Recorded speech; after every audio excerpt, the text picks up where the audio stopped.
The number 9 car also is a sister to this car, and when we first went to Indianapolis, we had the dihedral wings on there.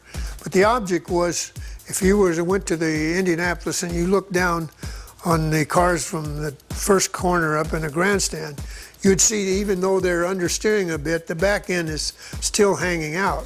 And the idea with the dihedral wings was, when the back end hung out, you decreased the load on the left side and decreased the load on the right side.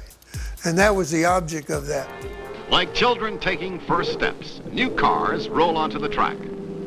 He may be 5'6", but here he is 10 feet tall. We brought in a designer from Lotus, Maurice Phillippe. You know, we just let him do his thing. However, we paid a little bit of the price because he was not as familiar as he should have been, you know, with our type of racing, and he was not taking advice from our chief mechanics, who were not engineers, but they were good. So that combination could have been better. Mario Andretti remembers his fiery crash of 1969. He wears fire retardant clothing.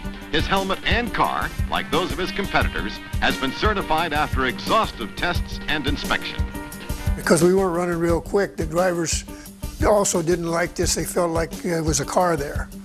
And if we'd been running real fast, they probably would have liked it. But evidently we were a little bit off a pace, and so we went and took them off and went back to the conventional setup. The fact that aerodynamically, the car did not really respond the way that Maurice Phillippe thought it would. And the dihedral wing became just not a very good project. The closer we went to the standard on the aero package, the better the car got. We ended up taking the wings off and putting a regular wing on the back.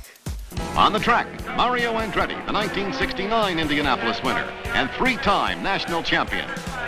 His qualifying speed, 187.617, another new record. One thing about racing, you know, week in and week out, you don't have a lot of time to go way off experimenting with stuff. I think that idea had a lot more merit than we gave it a shot at. The cars are pushed from Gasoline Alley to the track. There is nothing now but the race.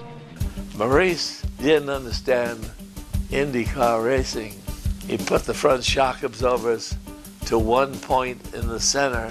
The rear shocks were against the transmission. After 10 or 15 laps, they would warm up and they weren't working anymore. And the front wasn't holding, so the car was rocking. I credit George Bignotti by getting rid of the torsion rather than the regular spring over shock, over dampers. Then that was going back again to more of a traditional mechanical side.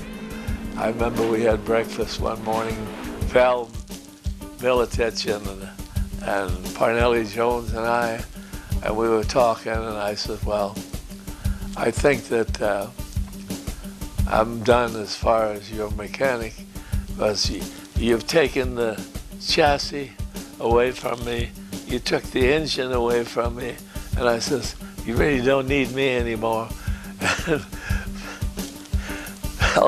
Vel and Parnelli pounded their hand on the table and says, you gotta fix them.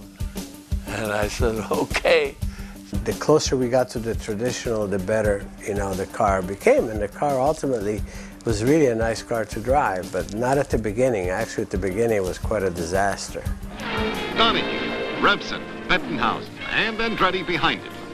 At Indy, at the beginning, we know with the dihedral wing cars, we had issues with that, but you know, Joe Leonard was motoring on. You know, he was, at least he was finishing, and then he was putting together the points, and he wins the championship.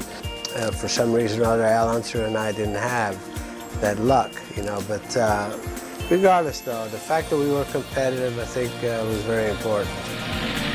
Andretti, now refueled, is ready to go also. It's a drag race all the way to the first turn. Andretti was a great driver. I mean, he was one of the best. But that's actually Mario's car. Mario drove, but when we restored it, we thought, well, why don't we just put the dihedral wings back on so we can explain what we've done with the car.